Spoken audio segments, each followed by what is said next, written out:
everybody. Welcome to the Extraordinary Family Life podcast. This week, we're doing something a little bit different. And that is because at this moment, Greg is climbing Mount Kilimanjaro with 4 of my teenagers and a group that he is leading. That is something we do. We lead trips around the world. And right now, I'm in Tanzania and he is climbing Kilimanjaro. So this week, we will not be recording a podcast together, but I thought I would go ahead and release a coaching session that Greg and I did together that I think would be valuable. As part of my 28-day challenge for moms, every week we meet live with the group and we provide coaching, we answer questions, we give personalized feedback and answers to people in the group. And so I'm going to be sharing one of those coaching sessions. It was one that we did at the beginning of the year. It was in response to a question we received from someone in the group who basically, I'll summarize the question, like, my husband feels that I don't respect him because I don't clean up the house. He's at work. I'm at home with the kids.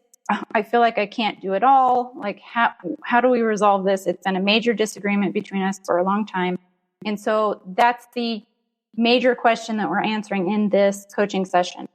If you're interested in getting coaching from Greg and I, either one-on-one or in the group session, then I would totally invite you to join the 28-day challenge. It's a fantastic resource. It helps you walk through building habits of an extraordinary life, the very habits Greg and I have used for years. And so I'll share the link to join that in the show notes. But I hope you enjoy this session. There we go. Happy New Year, everybody. Can you believe it? Last year, I say this every year, it crazy flew by. I remember thinking last January, like, this year's going to go fast, but I'm going to live it up. And man, it went fast. Luckily, we lived it up. We lived it up. Like, last year was an iconic year for our family. I think we went to, at least 18 countries. Yeah, a lot. That's not bad. And had some really special experiences and, oh man, did awesome things. But so we had a great year. Stellar year. It's going to be hard to beat this year because it was so good. But it flew by, didn't it? Crazy flew by. And maybe you guys might have seen we have some exciting news in our family.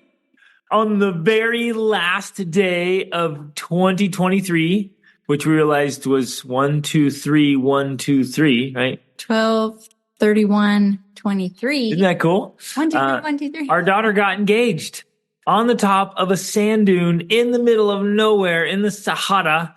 That's the Sahara Desert. A traditional like Moroccan proposal with all the Moroccan gifts and camels and somebody playing drums, a Berber man playing the drums, and like it was off the charts. Awesome. A Moroccan proposal, but not to a Moroccan guy. Yeah. Just arranged by our Moroccan guide. But she set it all up. It was absolute magic. Magical. It was magic. It was awesome. And we led a trip. It just ended yesterday. Actually, it just ended today. This morning. Yeah, I flew back this morning from taking the people back. So we're in Marrakesh right now. He flew with the group to Lisbon last night, and then he flew back to Marrakesh this morning. And then Rachel and I went and got a hammam. And I don't know if any of you have ever had a hammam. Wow. It's pretty nice. It's unreal. Wow. We got them in Turkey, and then we got one here. And it's basically they just scrub you down. It's like I think originally it comes from the ancient Roman baths, and they have these scrubbing things, and they just rub you down everywhere and get off all the dead skin and lather you up with good oils and then massage you. Salts. It's pretty nice. It's amazing, and you feel like a brand new human afterwards. So we are feeling brand new. It's amazing. Like a new baby. New baby. Okay. Anything to share? Those of you here, anything to share about Christmas, New Year's? How was it? How are the holidays? How was the break? Time with family? Anything to share? Updates? You don't have to, but I love catching up. Here, I was telling my husband and our whole family like this last week sometime. I was like, my husband's like off the charts with leadership and Yeah, just like off the charts. So I was teasing him this last week when we were having family worship, and he came in, he was prepared, and he was like doing something, and I was just totally tearing up right as he started. And he's like, "Oh yeah." And I was like, "Who are you? Like Babe Ruth? Isn't that like, the big like batting streak or something like that?" And he's like, "See, I always told you that something like if I revealed my true colors, like you couldn't handle it, all these years kind of thing." I was like, "Whatever, but thank you." It just blown away. And I told the kids that too. I mean, we don't know anything, but I'm just like so thankful every single day. It blows me away. So That's so awesome. Love it. Oh my goodness. Wonderful. Yeah. I do have a question for this proposal, because you said it wasn't to a Moroccan, so no camels were exchanged then, because my husband always teases our daughter about that. I know. We're like, we need to get some camels exchanged here. No. They just had them for photo ops. It's very funny, actually, because we brought Kaya to Morocco. Well, we brought our whole family to Morocco, 8 years ago? We lived here for 3 months. And at the time, we were walking through the streets, the Medinas, and somebody said to Greg, I'll marry your daughter. I'll give you like 5 camels or something, And so that was always a funny thing. And then here we are, 8 years later, and she got engaged because her boyfriend came on the trip with us and got engaged in Morocco. And there were camels, but not exchanged. Just for the photo op. The guy just brought it for the photo op, You're like, these are my camels. You're not getting my camels. He wanted them back. But it was really cool because he really went out of his way to help make this special. He even went and purchased all these gifts. He had this rug custom made for them and this custom made shawl and like all of these things. And they had this whole incense thing. And then they had us go dancing in the desert. And like, it was really, really symbolism and really celebration. Very special. It was really special. On top, and that's on top of the rest of the trip where, we celebrated New Year's in the desert and we had a big bonfire and dancing and like, oh, wow. I like that. Yep. It was awesome. So fun, exciting stuff in our family. Love it so much. Okay, we promised to answer a question and we didn't get to it. So we're doing it this time. We're going to answer the question right now. And we're going to zip the lips and answer the question. And then we'll get to other questions and other things we want to do and kind of a topic for today. So let's hit the question first. Okay. So I received it via email. Someone who it just doesn't work with her schedule to come to all of the coaching. So she wanted us to record it so that she's like, I watched it. The one you said it was going to be in, and you said, oh, we didn't get to it. We'll get to it next time at the end. And I'm like, I'm sorry. We'll do it now. Okay. I have not gone through all of the videos on marriage yet, but you mentioned how husbands really want respect. My husband says he doesn't feel like I respect him because I don't keep the house tidy, which I feel like has nothing to do with respect. And the truth is, I find it difficult to do everything because I literally do everything and because I'm home with the kids and he goes to work and he feels like he doesn't need to do anything when he comes home. So he just goes and relaxes with his phone. And pause. So he goes, works hard all day, comes home. He's like, are you kidding me? Why don't you clean up the house? What have you been doing all day? You're just home. Why don't you just clean it up? Right. Exactly.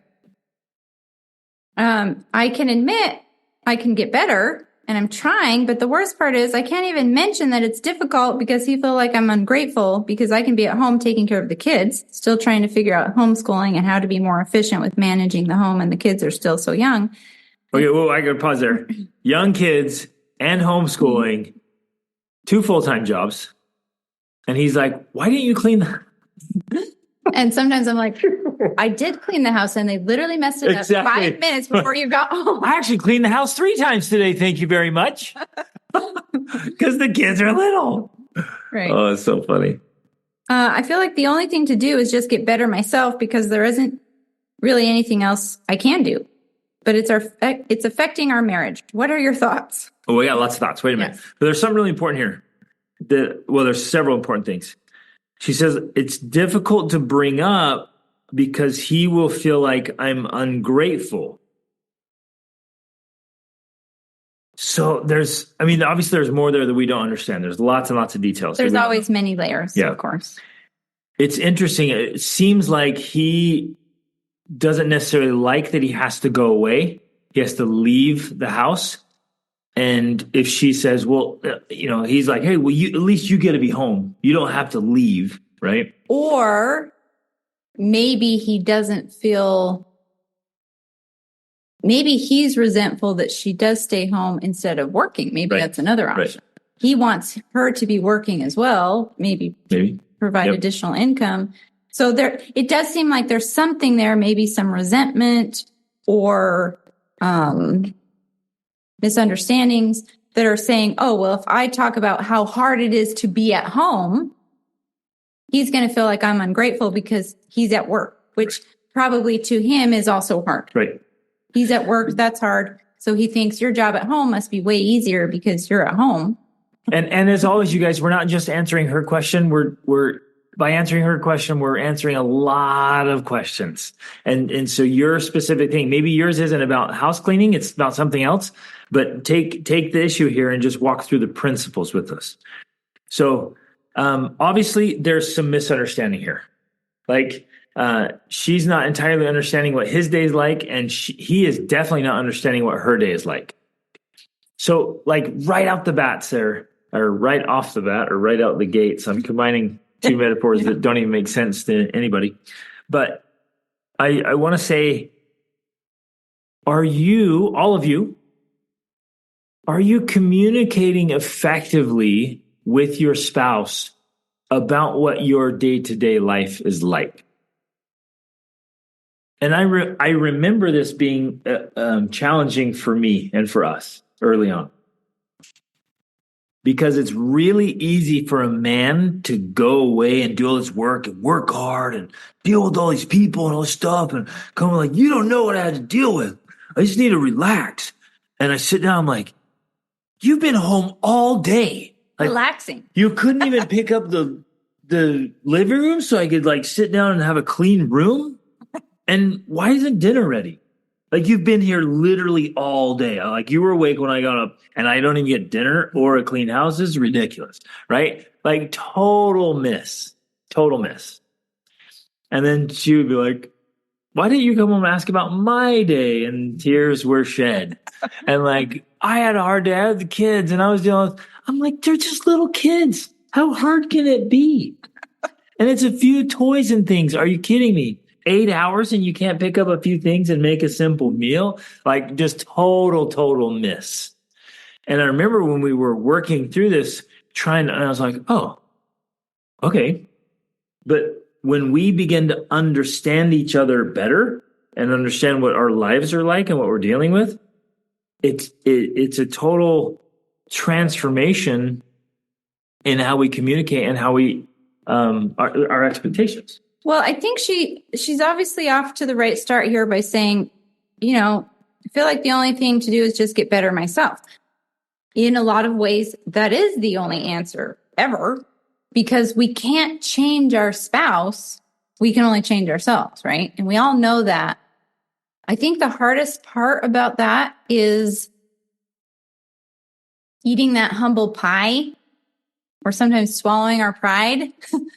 And saying, okay, in this situation especially if it's a recurring situation, which it sounds like it is, which we like to call the drama triangle. There's a drama triangle going on here. I do this, he does that, and it goes round and round and round. The only way to change that is one of us has to be willing to step out of that triangle. We have to interrupt that pattern that's happening. So this pattern that's happening, it needs to be disrupted. And often the best way to disrupt it, to get the results we actually want, is to do the thing you don't want to do. Which in a lot of cases is like, okay, my husband wants a clean house and dinner when he comes home. Guess what I'm going to do? Even if the rest of the day is chaos, I'm going to make the effort at least 5 minutes before he comes home to clean up the house and to be working on dinner. So then he's like, wow, okay. And then I'm going to say, how was your day, babe? Tell me about it, right? And it's and just to do that. And get out of the PJs. I remember that for years. I was like, we were up together at 7. You're still in the clothes I left you in. Like, Your hair's still that kind of day. Yeah. She's like, what? I homeschool. Right. That's the benefit. We don't have to get dressed, But when we do those, and it's hard, and I totally understand how hard it is because you think, no, he should be asking about my day. He should be coming in and being, let me help with the kids. Let me do this. Let me do that. I need to be getting that from him instead of giving it. But until we're willing to give it, we're not going to get it in return. So we have to be willing to do the thing that our spouse wants to kind of break down some of those walls and barriers so that then that's honestly the time when they start to think, oh my gosh, she's been so good about, oh my goodness, it's amazing. Wow. I'm going to see how I can be better. I'm going to think about what I can do for her. Right. And so that then we begin a new triangle, but it's not drama. We need to come up with a name for it. It's like the awesomeness triangle. We're going to have to work on that. I know. We'll work on the name, but we started new. We'll call it the Transformation Triangle. Yeah. The Transformation Triangle. That's good. Because what happens, and I just made a note for myself, right? As husbands, and I'll share this with my men, and I already did, it's in the master class that I teach, but I'll share it again. As husbands, we need to go home, and I always tell my men this, and I always tell my coaching clients this, don't go home from your whole day thinking, ugh, I just can't wait to get home and be done with my day. I'm going to walk through the door, and I'm just going to plop down and just be like, ugh. Now I can relax. No way, sir. No way. You have to reset in the driveway. Before you walk through that door, you better reset as a man and be ready to show up as a husband and a father. And the first thing that men need to do, and I started doing this once I understood Rachel's workload, I was like, okay, wait a minute. I can come home and I can be resentful and I'd be like, you're not respecting me. Or I can just say, hey, wait a minute. I'm going to spend 10 minutes with the whole family. We're going to clean up the house. Because if that's important to me, then I'm going to take ownership of it. Right? See how powerful that is? If that's important to me, look at that. It did a thumb. I know. All these weird things. If I just accidentally do a thumb, we start getting all these cool things. If it's important to me, I'm going to take ownership of it. So I'm going to fully expect to walk through the door with energy. I'm not going to walk in and be like, my day was so hard. Why don't you come down? Let me tell you about how hard my day was. Like, no, man. I'm going to step in with energy. I'm going to ask my wife, hey, babe, how was your day? Because eventually she told me that was really important to her. You need to come home and ask me how my day was. And so I realized, oh, babe, how was your day? And then she had lots and lots and lots of things to tell me. Sometimes it was about how whales were going extinct somewhere in the world and how it's making us sad. And sometimes it was about, well, who knows what. And I would just listen and listen. And then we'd help clean up and play. And I'd change diapers and everything, even though I had already had a work day. Yeah, so what? Right? But it only starts to create that change, like Rachel's talking about, when we both say, hey, wait a minute, we can do this better. We can be more strategic about it. Right, exactly. And so he's obviously given the vision of the ideal man coming home from work. But on our end, we can take that same approach and apply it to our husbands coming home from work. So we can do that little, even if he's in the driveway, we're like, oh, he's in the driveway. Okay. Do a 5-second meditation, right? And like bring some peace here and greet him with some love and some excitement. Today, Greg flew home to our Airbnb in Marrakesh. And he walked through the door and I made the conscious decision to get up and run to him and give him a hug because I know he loves that. I love it. It's happened like 6 times in our whole marriage. And I remember those moments. And I remind myself to do it more, right? They love things like that. So when he comes home, run to the door and greet him and say, hi, I'm so glad you're home. That right there would make a huge difference. If that was the one thing you did, it would make a huge difference. Let me tell you why. Because a lot of men go out and they have hard days and they do hard things. And they're just like, oh, man, I'm doing this for my family. I don't want to do this. I don't like doing this. This is stressful. This is a pain in the butt. I had to deal with so-and-so again. Ugh. but I'm doing it for my family. And they go home and the family's like, it's about time to get home. And you're like, oh. Go ahead, Catherine. Well, it says Catherine. There you go. Yeah. So it's like from the kid perspective growing up, my mom homeschooled us and stayed home, but my dad greeted my mom like that.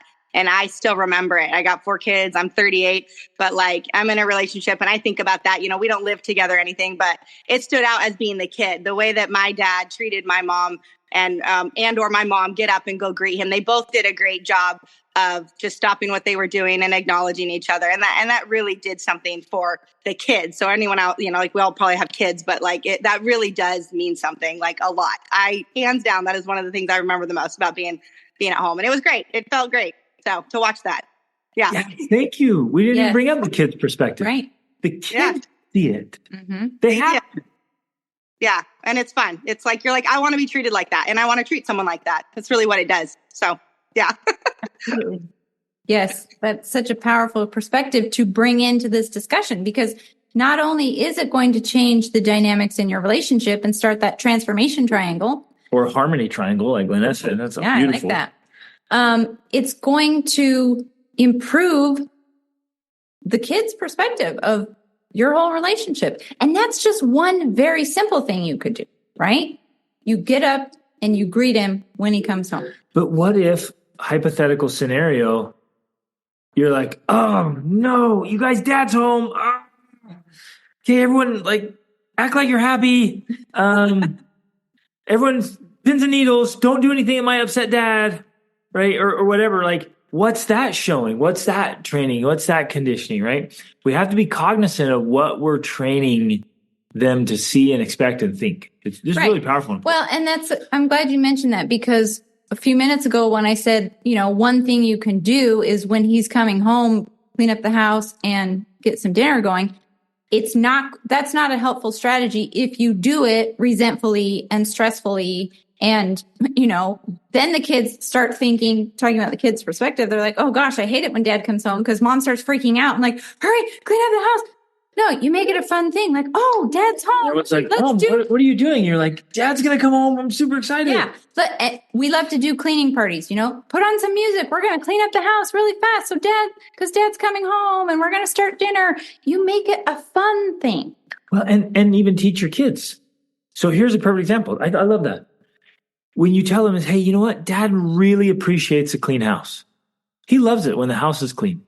So because we love him and he loves that, let's set a little alarm and we'll have a cleaning party every day at 5 or 4:30 or whenever, so that the house is straightened up when dad's coming, because he likes the house clean. He works all day. Let's do that together to honor him. This is a simple strategy that works really well. I think we underestimate the massive power that simple acts like that can have. We think, oh, it's not that big of a deal. But when we make it a big deal, it actually becomes very powerful, very transformational. It makes me think of the engagement that just happened for our daughter in Morocco. Really, it was very simple. We were literally on the top of some sand dunes, but they made it special by adding these little special touches, right? They laid out a carpet on the sand dunes and they put up these little tent things, and they had tea and they had some cookies and they had a little fire and they had this incense, and they put the incense in the fire. And then every person that was there walked by and inhaled the incense of the fire. Like, I'm inhaling this part of I don't remember exactly what it was, but I'm connecting with you in this experience. And then they grabbed us all by the hand and they're like, follow us. They speak Arabic. We don't know we're just going along, and they're like, come this way. And the guy's drumming the drum. And then we're going around in circles, dancing, and they're doing all these dance moves, and we're copying them. We're like, okay, yeah, we're doing this thing, right? So fun. And it made it so special. It made it magic. It was literally magic.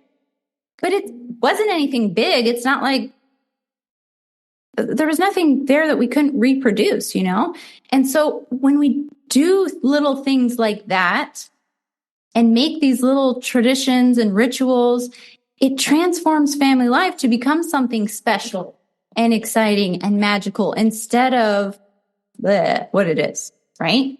Instead of this drama triangle going on where we keep hurting each other and resenting each other, we do the little things that make a difference to bring back that magic and the fun and the romance, right? Wow. So both ways we can just really say, well, how can I, as a husband, I'm like, how can I help Rachel do what she wants to do? And as a wife, she's going to say, how can I help Greg do what he wants to do? I think this is a perfect place to, I'm going to hit a couple things here. Now, one, she says, we always talk about how men want to be respected. And that's just true. One of just at a core level, we want and need, it's kind of a core need. We want and need respect.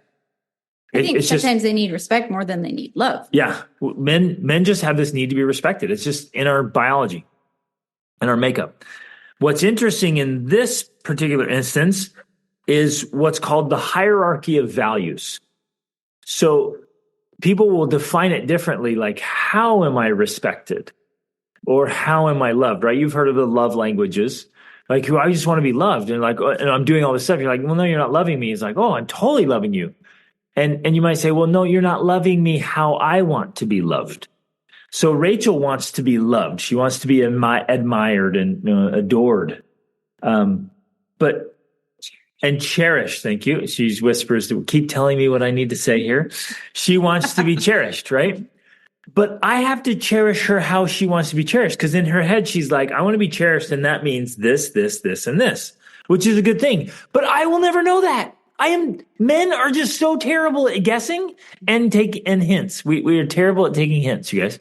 So if she's like, I want to be cherished, and this is what it means to be cherished, I'm like, oh, I can totally do that. I do cherish you. And now I can cherish you like that. Mm-hmm. Where if we don't ever communicate that stuff, I'm like, I am cherishing you. By going to work every morning, I'm cherishing you. You're like, no, I want you to come home from work and ask me how my day was. That's cherishing. It's really, really powerful. But I want to explain the values hierarchy real quick. So every single human being has a values hierarchy. Most of us are unconscious about it. It's just kind of an unconscious hierarchy. And we wouldn't call it a values hierarchy. We don't know what's going on. But in our lives, every single one of us has maybe 15 to 20 things that are really important to us. And if we wrote down, the things that are important and we put them in order, it starts to lay out, and you start to see why there's misses in marriage. So it seems like a clean house is near the top of the husband's values hierarchy. Specifically this husband. This husband in the question. And I'm just guessing here that these are hypothetical, right? And so let's say maybe it's number 2 or 3 for him. And let's just say it's maybe 7 or 8 for her. For her, it might be like, I'm spending time with the kids, and I'm doing homeschooling, and I'm working on my education, and I'm preparing good meals, and I'm being present to help the kids, and I'm taking them on adventures. And so maybe she wants to have a clean, straightened up house, but it comes down below other things where the kids are first or whatever. I'm just pointing this out. So let's say his is at number 3 and hers is at number 8. Do you guys see how there's going to be conflict? It's a miss. So very often for women, a sense of safety and security and certainty is very, very, very near the top. Where for a man, it's down a bit here. And that's why they miss, right? Or spending quality time together. For one of them, it's like right at the top, and the other one's like, oh, it's a 6 for me. Well, and then something like that even gets more complicated because the husband might say, well, I am spending quality time with you by taking you to the movie. And she's like, that's the worst way to spend quality time. I want to go to dinner and have a conversation. So then there's another miss because he thinks he's doing that. And you're like, no, that doesn't meet my definition of what quality time is. So let's do this for a second. Think about your spouse right now. Think about your list and his list. I mean, this would be a phenomenal exercise for you to do together. And I would highly, highly, highly recommend it. Whether it's a date night or a weekend away, go through your hierarchy values and just kind of just outline them and be like, let's list them and get clear. Or also just start paying attention. When your husband starts getting upset about something, you can now be curious and say, I wonder if that's really high on his values hierarchy, right? Instead of being bothered or upset, get curious and say, that must be something that's really important to him. Let's take an example. Maybe your husband wants to journal at night. Like journaling is really important to him. And you is spending time with the kids, helping them get into bed is super high. Do you see that? How that evening could end up being a chronic drama triangle? This is really important to him, and he's trying to make it fit. And this is really important to you, but they seem to be in conflict. And the reason I want you to do this exercise and think through this is because we can, once I realize like, oh man, what's a number 11 for me is a number 4 for Rachel. So what can I do to see how important it is to her and behave differently? And what can she do to realize, oh, it's not as important to me? And where can we meet? Is this making sense, guys? Are we articulating it well enough? Wherever you are in the hierarchy, you have to see, wait, how can we meet on that point? Where can we get some alignment and meet? And as a general rule in my life, I want to rise to the higher value. So if Rachel says this is really important to me, I want to go up. But I would like her to do the same thing. If this over here is really important to me, I want her to come up. I don't want to go down. Oh, health and fitness. What were you going to do? I was going to give a simple example, like making the bed. Years ago, we read books that talked about if you make your bed every day, that's one of the It's a great habit. Keys to having a great life. And so we started making our bed. So we make our bed every day. Like we're in an Airbnb. I made my bed this morning. Now in our own house, I like it done a certain way. And like the pillows a certain, and Greg, living out this principle that he believes in, he said, okay, that's a higher standard. I'm going to rise to that standard because he believes that we should always rise to the higher standard of the people in our life. And so, yeah, you do that with health and fitness as well. Like it takes a lot of work, you guys, for me to try to get the pillows right. It is. They'll fix it. It is. Yeah, she has to come back in and put the pillows in the right spot. It's upside down. I'll just turn it. Yeah. I was like, I put the pillows back on the bed, right? So I'm like, if she wants it like that, she's like, hey, it's important to me. Okay, I'll figure it out. For me, health and fitness, super, super high priority. I mean, massive high priority. And Rachel's like, oh, but working out would make me sweat. Ugh. Right? Way low on her. We had to figure out where to meet. Mm-hmm. Right? So you will have differences in your values hierarchy. And I think that's a good example too, because in that case, I had to go up and you didn't go down, but you learned to adjust not your own expectations for working out, but what that looked like for me, if that makes sense. Right? He had to readjust his expectations of what exercise looked like for me, because as I did my own exercise journey, one of my roadblocks or obstacles to doing it, especially as a young married couple, was I thought exercise looks like what Greg Denning is doing, and I can't do that. And so I started to just say, oh, guess I'm not doing it at all because I can't do what he's doing. Like I'll never be at that level. And I had to finally learn, oh, wait, okay, actually, exercise can look very different for me because I'm a very different person. And then he had to also learn, oh, yeah, exercise is going to look different for her because she's not me. So that's, I think, another example of how you mesh that. So I would actually love to hear some examples right now. Well, I want to read this comment actually really fast. We implemented this cleanup prep with efforts to keep it positive before Dad comes home several months ago, and my husband has noticed and he has commented, been grateful, and his mood seems to be so much better when he comes home on a regular basis. He has also been so much better about asking me about my day too, since I consistently reminded him it means a lot to me. Oh. Love it. Yeah. That's perfect. Nice. Great example. Plus the fact that you say you consistently reminded him that it means a lot to you. That's a key piece as well. Okay. Yes, we are going to take more questions. I think I had one more thought, but You better go while I remember. And Lena, is your question related to this topic or is it off topic? Well, not off. New topic. Okay, before we get to it, we'll get to it right now. Before we get to it, I just want everyone to share at least one example. Can you think of one example where you notice the values hierarchy different from your spouse? Just quickly. I just want you to get the wheels turning.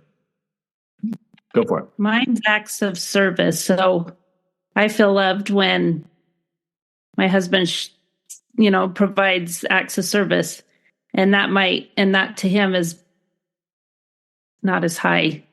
So that's an example for me. Yep. Excellent example. And so you two have to find a way to make that meet. And if it's higher for you, again, the ideal is he comes up to that.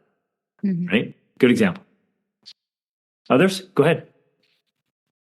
I would say for us, I definitely need a lot more words, and he's not very wordy. So that's catching up. And I'm like, it's free.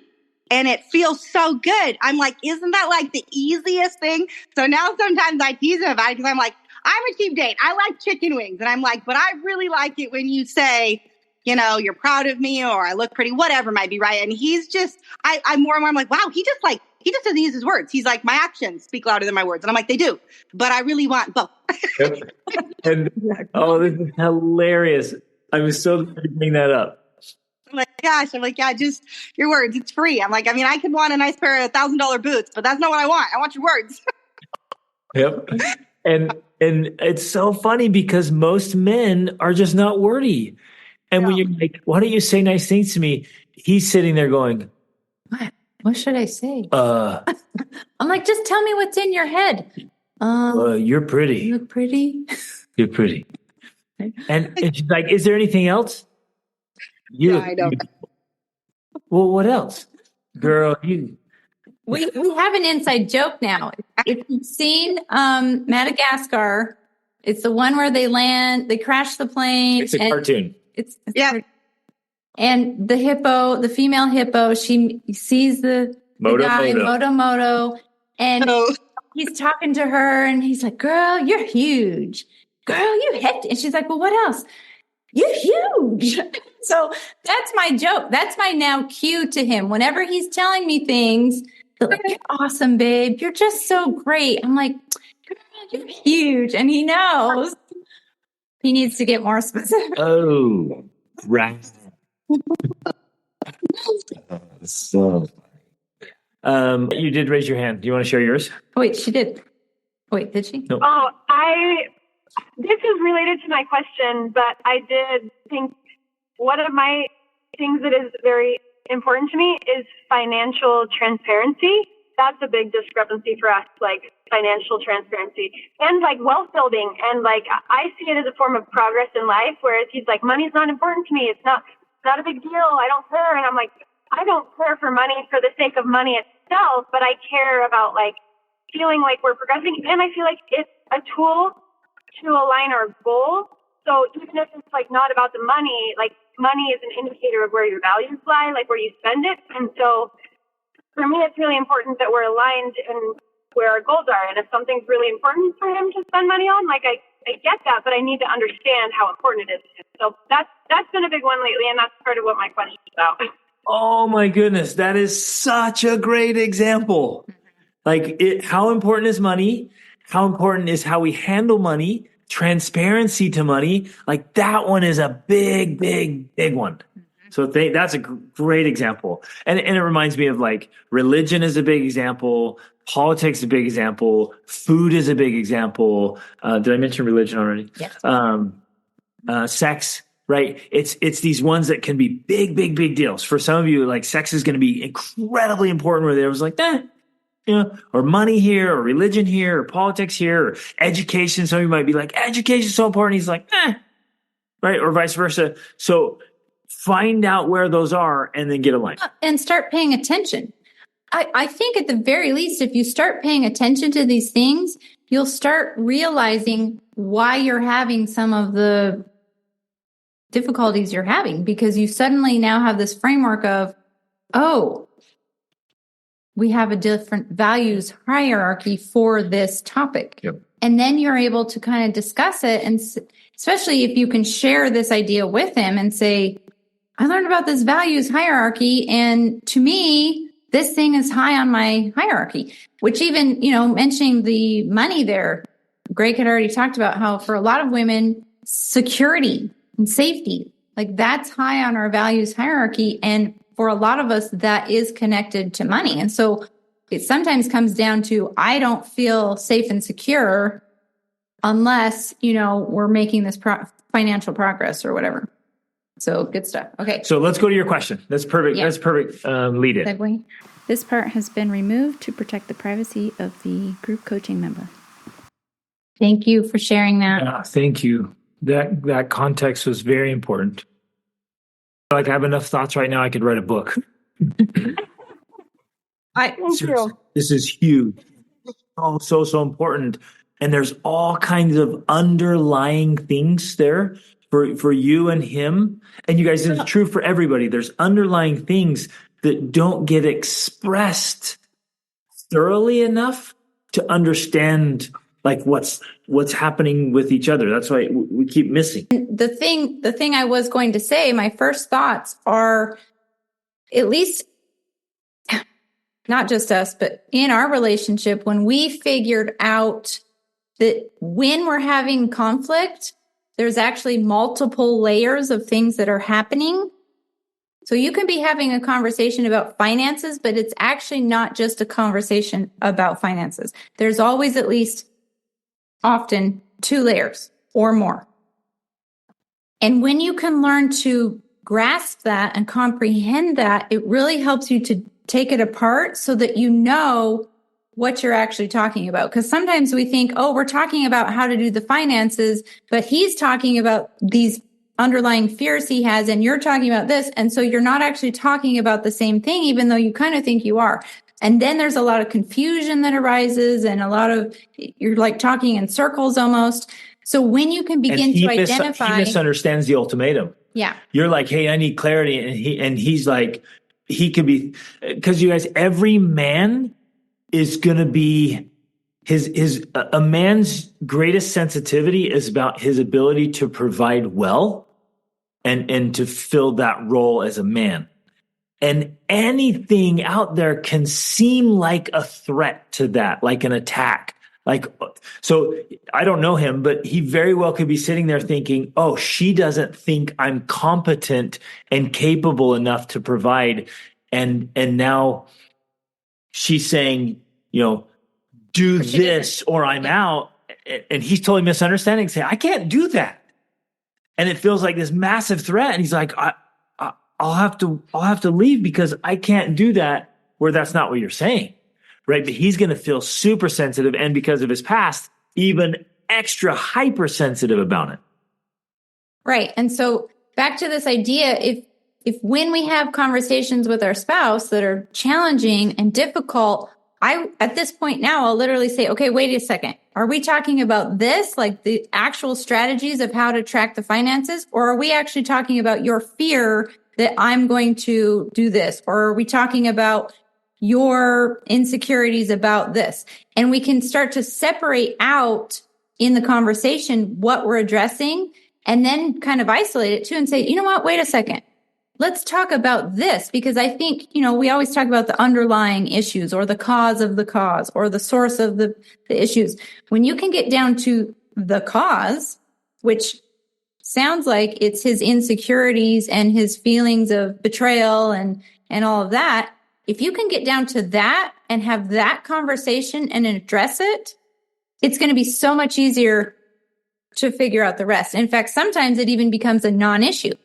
When you resolve that thing, then the conversation you think you're having isn't really an issue anymore. I had a coaching client once, and she said, we got into this fight about the grass and the curbing and the trees, and I'm like, it's not really about that. It's not about the grass, and it's not about where the curb goes. There's something else at the heart of all of that. And it's about control, or it's about feeling heard or respected. And so you have to start saying, okay, wait a second. No, it's not about that. What it's really about is this. and you start having that conversation instead, and then it resolves it so that now that's not a problem. Or if it comes up, you're saying, well, wait a second, we resolved that thing. So, now we can actually address this thing. So that's the first thought that comes to mind for me. And I think it did for you too, is that there are layers here. And when we can address the right layer, it helps it's like fixing the problem upstream. And then everything downstream fixes itself, sort of. So I would go to him and say, and kind of lay that out, saying, hey, I think there's multiple layers here of issues. The one is this issue about, how do we actually track the finance, or who does what, or who shows what, or whatever. That's one thing. And for you, that might be a bigger problem. That might be, more on your values hierarchy. But if you can help him resolve this other thing, then it's way easier to have that conversation. Because I think the conversation you're wanting to have with him about what you would like to have is a conversation that he's saying, I can't have that conversation because I feel this to me. Right. But if you address that thing, then suddenly this thing takes on a new meaning for him because it gets resolved. Now, and of course, it's never resolved instantly. You don't have the conversation and it's over and done and he never feels that way again. It has to be something that's worked through over time. But it's so powerful when we have an understanding of what we're actually talking about. Instead of thinking we're talking about this and we're not. We're talking about this. So I hope that's helpful. But my guess is, here's an example of that. My guess is now he knows it's important to you, super important to you. My guess is he doesn't know why. He doesn't understand the deep, soul level security you get from transparency and tracking net worth and building your safety into the future. You're thinking about net worth and wealth and investing. You're going out here and he's sitting here saying, she's questioning my competency. I'm just guessing because it's big for men. Oh yeah, she's not trusting me. And that hurts so bad. You're like, hey, let's track our net worth. And that's where you're at for safety and security. And he's like, oh man, she wants me to do something else. She doesn't trust me. She's questioning me. That hurts so deeply for men. Well, and you brought up another very important issue in communication with our spouse is because I have found this across the board that one of the reasons spouses don't communicate well is because they're using words that have different meanings and definitions, words or phrases. So I could say something like track our net worth, which to me means this. And to him, track our net worth means this. So you're saying the same thing you think, but you're really not because it has completely different meanings based on your past history and your future vision and all of that. In this context, I bet the word transparency has very different meanings for both of you. I'm guessing that's a big one. You're saying transparency and meaning this. He's hearing transparency and meaning something else. Right? By the way, side note. Yes. Say, and again, that's what Rachel's saying, get to the specific points. And I hope everybody's listening carefully here. Whatever your thing is with your spouse, get to the very specific points. Why? As I was hearing you articulate the conversation, I was like, good. And then his reaction caught me off guard. I'm like, whoa. So there's something there. Specifically, he brought up control. I thought you would never control me. Oh, there's something there that has to be addressed. What is he means control. To him. And what does control even mean? Why is he so hesitant to be controlled? There's something there that's frustrating or terrifying or something there that means different stuff, right? So in our marriage, we agreed for complete and total transparency on everything. I literally have nothing, not even a shadow of anything. Rachel gets full exposure, right? And luckily I get full exposure. Little innuendo joke there. Had to throw that in since we're married. But you guys, we have to have that. And we're like, we have nothing to hide. And so you have to walk through that journey of why you want that. And reassure him it's not because you don't trust him. It's not because you're questioning his competence. He has to know that. Well, and another way that I have found for me to be effective with helping my husband to understand my viewpoint on something is to try to understand his viewpoint about a certain topic and then be able to explain to him why his view on this thing is just like my view on this thing. For us, one of those big things was, I think we've talked a lot about our own personal sex journey, and we've done plenty of podcast episodes about it. But when I learned to understand how important sex was to him, I was then able to communicate how important conversation was to me. And I was able to use this kind of metaphor and analogy of like, how you feel about this? That's how I feel about this, wanting to hear from you or wanting you to ask about my day or wanting you to, talk to me or just listen to me. So I was able to make it real for him in a way that he understood, using the things he cared about and that were important to him, not in a manipulative way, but in a vulnerable, open way, and saying, you know what? I would even share with him, like, I can't be sexual with you, or I can't be open with you. I can't, get naked with you or whatever. Vulnerability is represented by nakedness. If you're not willing to be vulnerable with me, if you're not willing to be open with me, and that means this for me, right? So I make it a very real connection of he wants this and I want that. And it's the same, at least in the values hierarchy, like as far as what's important to us, right? It's the same importance. So this is important to me and it's important to you. Here's how it looks from my perspective, right? If that makes sense. Well, and you even said that your intimacy is tied to your security, which is tied to finances. So, and it seems strange to make those connections to say like, hey, babe, I have a hard time being intimate with you because you're not open about the finances. But if you really feel that way, that's transparency. And that's where it begins, right? And again, it can't be done with manipulation of like, I'm not going to have sex with you unless you are open with the finances. That doesn't work. But if you can vulnerably, it's a tough word,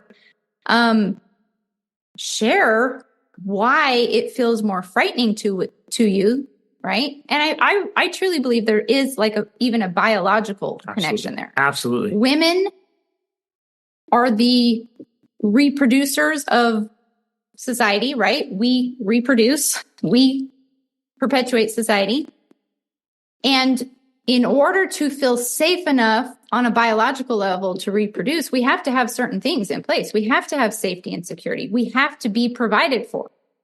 Because there's a period of time, especially when we're bearing children, when we can't provide for ourselves and we need to be supported. And so, of course, you may or may not be having children, but the point is on a biological level, that's kind of built into us. And so we need that safety and security in order to feel like I'm safe, my family is safe, I can do the work I need to do to raise my family because I am safe. And in today's society, that is connected to money, right? So it is all interconnected, and it is often very, much bigger than we think it is. And when we can learn to talk about it in those types of ways, I like to call it archetypal, it actually does make a difference in helping us to truly understand why it's so important. So just a second. Okay. As you were talking, literally, I was just like, oh, let me meet with him. Let me talk to him.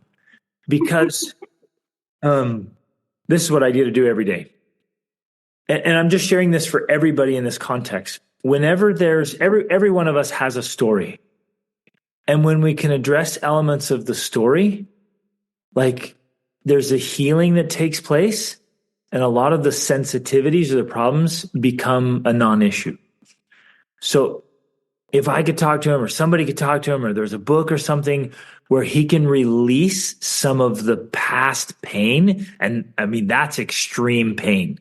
what happened before he met you. That's extreme pain. But if he can heal from that, then this issue here just goes away because it was tied to this pain he still has. Like he's got a thorn over here. And when you say, hey, can I see the finances? It feels like you just smacked the thorn. And he's like, oh, how could you do that to me? It's horrible. Which is why it's such an extreme reaction. Exactly. So the reaction is like, that killed. And you're like, I wasn't even talking about that. But like, yeah, but you touched the thing. So we have to get that healing, right? And then walk through these frameworks and mindsets about money. Where and again, this is like how you can help subtly, or I don't know, like the coaching and I don't know where it ends up, but getting him help.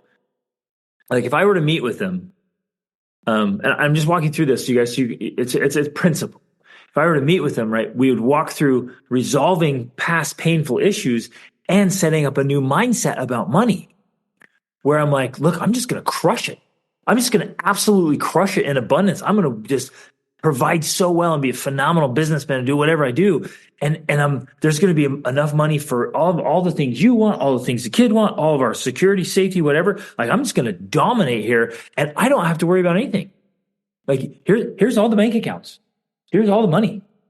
Which again, and I'm hitting it, right? It's a mindset and skill set that's so powerful. And I think every single husband needs, and many of the wives need.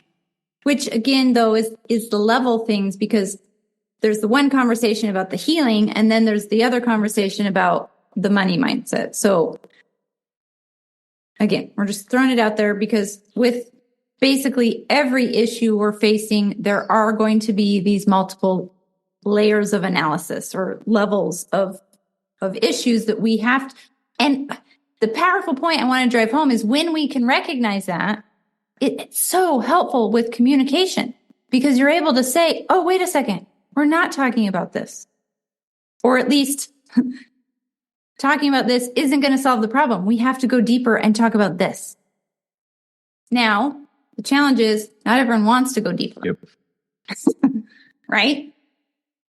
But that's where the real power lies. Highly recommend for everybody to read The Untethered Soul. Like everybody should read that. So read it, have your husband read it. It's just a great book for healing whatever it is. He walks you through so well how to find your pain points, your wounds, and to start working through them and healing. And it doesn't matter what the wound is, that kind of book will help process that to make this entire journey easier. It's The Untethered Soul by Michael Singer. Yeah, and I'm really glad that you brought up that point because it is very true. Because after everything that we've said about all of the levels and everything, where you start is actually with where you are, right? And where you are is with where you are. And so you have to start there. And the connection point is huge. It really is, because many people, and especially men, I think, especially husbands, don't want, it's just their natural inclination to not go deeper. They don't want to go deeper. But when we build those connections with them, like you're talking about, that's when they're going to be willing to go deeper. And when we work on, like you said, healing our own wounds and giving them a space to not, you're not trying to force them to do that, but you're like, you know what, I'm here to give you space to support you in that. And acknowledging that it is a thing and like you're here for them when they are ready to do that without forcing them to do that. And I also wanted to recommend a book for that specific process of connecting. It's called The Empowered Wife. And I think someone in the group shared it with me actually, and I read it and it's amazing. So that's what came to my mind is The Empowered Wife. It's super powerful. I think it's like the 6 intimacy secrets is the tagline. And it specifically has just ways of connecting effectively with your husband in a way that, works for them. So I really recommend it. Well, it's just so funny that you mentioned that because in the book, The Empowered Wife, she is very anti-counseling. As am I. She said counseling usually makes marriages. No, just that in that book, she really emphasizes that counseling usually actually makes marriages worse. So we are too, but she's very anti-counseling. Yeah, you had something. I want to hit something. Okay. So you said that you need to have that, and it's a standard. And I want to encourage you to keep that. Make sure you guys, when you have high standards and it's really important to you, don't back away from them. Just figure out how to draw your spouse to it. Don't force it. You don't have to have the hard ultimatums. Just figure out like, well, what I said didn't quite work. I'm going to say it a different way. Okay, that didn't land enough either. I'm just going to keep trying every approach I can until he finally one day goes, oh, now I know why it means so much to you, even though it doesn't mean that much to me. Well, and at the same time, I think you can move forwards having separate conversations. It's okay for you to keep saying, well, yeah, this is really important to me. And let me try and explain why so you can understand. But it doesn't mean here, this conversation here, that I want to control you, that I don't trust you, that I don't think, whatever it is, like you've got to figure out what he's thinking and feeling when he's having these reactions and say, yeah, this is important, but it doesn't mean this, so that you can be able to separate those conversations and keep having them moving forward and saying, well, wait, when I say this, does that mean this? Are you thinking this? And so you're just making sure to kind of essentially separating it so that you both recognize there's two different things going on here and they don't necessarily cancel each other out or whatnot. Sorry. So good though. And the principles here are for all of us. I got to say one more thing. Betrayal and rejection from someone we love deeply is one of the most painful things any human can experience. And subconsciously and sometimes consciously, the first thing we do is think, well, it must have been me. I wasn't enough. So in the vast majority of cases, if somebody was cheated on or rejected or abandoned, betrayed, any of those things, you feel like there was something wrong with me. I wasn't enough. So then there's a deep underlying fear that if they start questioning my competency, if they in any way, shape, or form question whether I'm enough, I might end up abandoned again. And from the tiny bits and pieces I got, he's going to be sensitive to you questioning his competence, and which is indicative by the first thing he said, we could do that. We could do that right now. I could buy that right now. He's going to be like, no, I'm not incompetent. I can do this, right? He's protecting that. So the assurance he has to have from you constantly, I'm not questioning your competence.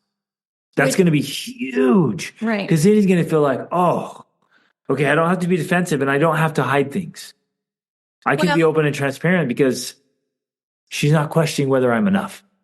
And potentially based off of that and his reaction may have been one of fear of I'm being rejected again, so I need to take steps here, And so we sometimes think that our spouse is doing something on the offensive when really it may just be on the defensive. Okay. We do have a lot more great comments. Thank you. Yes, you're very welcome. Thank you. Let's go through them quickly here. Okay, we started our marriage and family with amazing love, connection, and fun. We've gone full circle, arriving upon the very situation described in the first homekeeping question, and it now seems that we're emerging out of the other side of that. I pursued personal growth 7 years ago as a mother regarding hearts and communication, which then equipped me for this marriage values issue years later. I learned another layer of marriage connection learning this past year, and I'm simply so grateful for all the learning lived and that we can now pass it on to our generations. Yes, that's beautiful. That's what it's all about. Okay, that's good. We'll come back to that. We love you. Thank you for sharing and being vulnerable. You're going to make it, and God is watching over you and your family. I'll be praying for you, and you can reach out to me anytime if you need a friend or encouragement. Thank you. That's beautiful. And phone number's there. Just before I forget, maybe encourage your husband to listen to my podcast, Be the Man podcast, or the first. Yeah, that's one way to always start. The first 170 episodes of the Extraordinary Family Life podcast were just me, and there's a lot of their story. Or I have an entry level course called the Be the Family Man course. Sometimes it's even better to start with something simple and easy, like sharing a reel on Instagram or a little YouTube video. Like you got to start where they are. And that's often in a shorter format sometimes, And so in our family, we're just in the habit of sharing things. So we'll screen record a clip from a podcast, or we'll send a reel or whatever. Like we're constantly sharing things. So then when we share something with our spouse that's inspirational or whatever, it doesn't seem weird. Like, oh, what are you trying to do? Change me or something? No, like just start sharing things with them, just funny things and cool things and inspirational things. Like just share things. And that's a way to start sharing inspirational things too. And if painful things come up, you guys, you can use it as a resource. Say, hey, well, we could get some coaching. We could get some coaching through this. Yeah, not counseling. So we could get some coaching through this. We could reach out to somebody and just meet with them, or we could listen to something on a podcast or read a book together. Just look for resources. So it's like, let's not just stay stuck in this same pattern. Let's see how we can move through this together. Okay. The heart and communication lessons I first learned as a young mother, specifically topical versus relational communication, I later practiced in our marriage, and we're now discussing with the children, ages 18 to 5 years. It's this concept of what relational messages we inadvertently send and receive while we're all discussing topics. Yep. Yeah, exactly. That's kind of like the layers thing we're talking about. My revolutionary heart communication revelation began with the book 2 Fleas and No Dog. Presently reading it with our kids. We began with the chapter on miscommunication. It addresses the communication presented in both questions today. The book topic is marriage.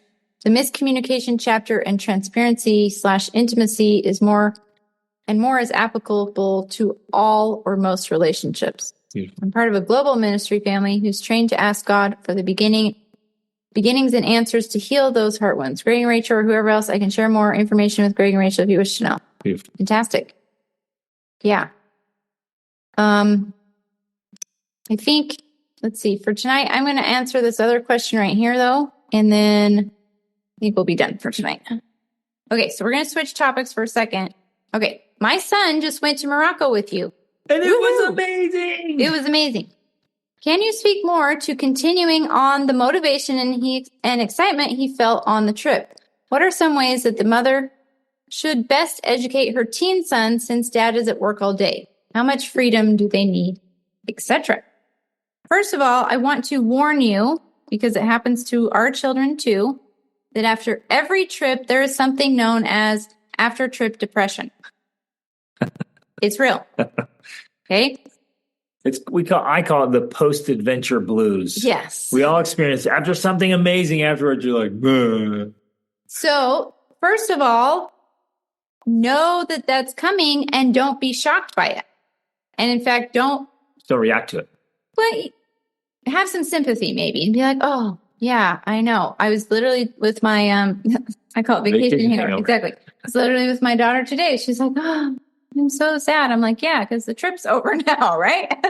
And so you just have to respect that. It's a natural, normal thing. And we don't have to be like, you're so ungrateful. What's your problem? You should be happy for the next 2 years because of that trip. That doesn't work. It's not true. It's just normal biology. That's all it is. When you have huge hits of dopamine, which is what happens on a trip, there's a natural decline afterwards. And so it feels sad or depressing, even though you may not be, lower than normal. You might just be going back to normal and that feels sad, right? So that's one thing, to recognize that that's just a part of it, and that's okay. As far as continuing the motivation is like food. Yeah. If you just eat on Sunday and you're like, hey, I'm good for the rest of the week, by Wednesday, you're going to feel miserable. Motivation is just like food. You have to keep feeding the motivation. And most of us just aren't very good at it. We don't prioritize it. So you have to keep the motivation going with books, with adventures, with connections with cool people, with the next thing on the calendar. I still operate like this. I'm 45 years old. I've lived multiple lifetimes already. And still, my calendar, if you guys are looking at my calendar, I've got things lined out that keep me motivated and going and excited. I'm looking forward to more things. We're still looking for the next trip. That's what we're excited about, right? Because it makes life more exciting. Now, the challenge, just like with eating, you cannot feed someone motivation. They have to eat themselves. But what you can do is you can first feed yourself, because if you're not fed on motivation or food, you're not very pleasant to be around either, right? We get hangry. It's a real thing and it causes problems. The same is true with motivation. If we aren't feeding ourselves motivation and being motivated and motivating, we can't expect our kids to be motivated or motivating. So we have to feed ourselves. And then just like feeding your kids, you can't make them eat per se. I mean, maybe when they're small, but teenager, you can't make them eat, but you can prepare meals for them. And so for me, I prepare opportunities for motivation. Now, one of my favorite things to do, in fact, we used it on the trip because it works for adults and children, is I prepare a meal, and during the meal, we do what we call it a Devo or a devotional. We do a Devo. And that's how we inject regular motivation into our family, is because we have the food, they come for the food, and then we do the Devo while they're there. And it works like a charm. We do it all the time. And so even on this trip, we gathered everyone together. We said, we're having breakfast, everybody, at this place. But the real reason was we wanted to do a devotional. But if you're like, guys, we're going to do a devotional at this, everybody's like, I don't want to go for a devotional. But if you go for food, they want to go for the food. So we will prepare meals and prepare motivation to share during the meals. Now, this isn't a lecture because that's not motivating. This is actual motivation, which is why you have to feed yourself, because then when you show up, you're actually motivated and excited about things, and you get to talk about it, and you sound exciting. And when you sound exciting, that sounds exciting. They get excited when you're excited. So you have to actually get excited about something in life, or else you're never going to motivate them, because they're just going to be like, Mom, you just sound so bored and depressed. Like, That's one of the things that every one of us has to ask ourselves, like, am I boring? And honestly, that might be a hard look in the mirror. Am I boring? Is my life boring? And we have to do that. Everyone has to do that, because if you're boring or your life is boring, I promise your kids are going to be like, Your kids cannot be more, generally, there are exceptions, are generally not going to be more exciting and motivated than their parents. So if you want your kids to be more excited and motivated about life in general, you have to be more excited and motivated about life. Now, one of the specific questions, we can talk more about this later because it's such a good topic. One of the specific questions was how much freedom, right? And freedom is earned. And boys, holy guacamole, boys need freedom. Boys need freedom, and they need to be able to break things and to build things and break things and get dirty and have adventures. Boys need adventures, especially if dad's gone. It's challenging for moms because we're just built different. Because moms respond differently to boys, boys than dads do. We had this awesome conversation on the trip because the boys wanted to try some dangerous things, and the moms were really quite concerned about it. It was pretty cute, and I was like, "Well, let's walk through it." And dad was like, "Yeah, go for it." And mom's like, "Oh, I don't know about this." And it was just this beautiful little thing right there. And moms, for the most part, what your boys want to do is going to be just beyond your comfort zone, and that's why we have dads, right? They're like, "Yeah, go for it, son. Just don't break anything." Because that is what boys need, actually. They need the adventure and they need freedom. But freedom is earned, ladies and gentlemen. Freedom is earned. And kids get more freedom as they make good choices, right? The more responsible they are, the more freedom they have.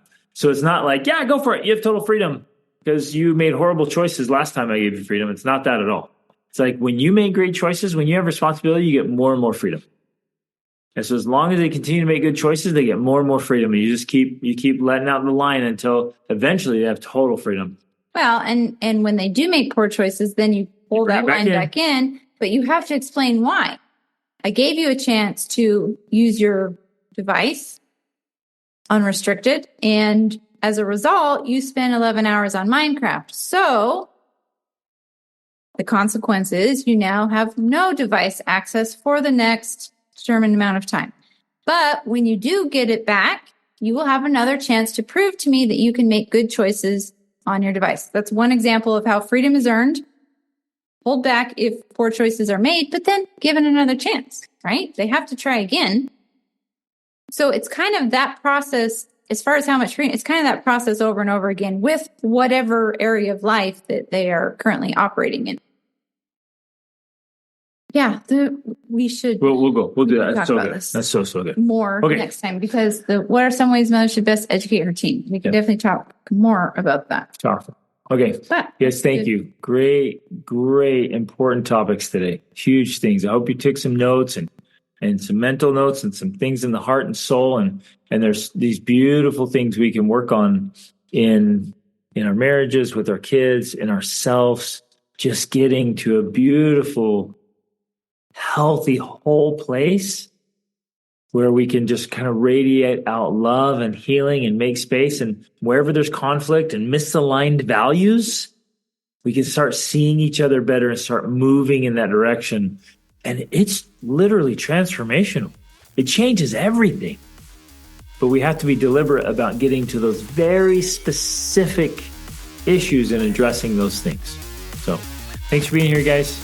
Love you. Have a wonderful, happy new year again. Have a wonderful week. Love you guys. Reach upward.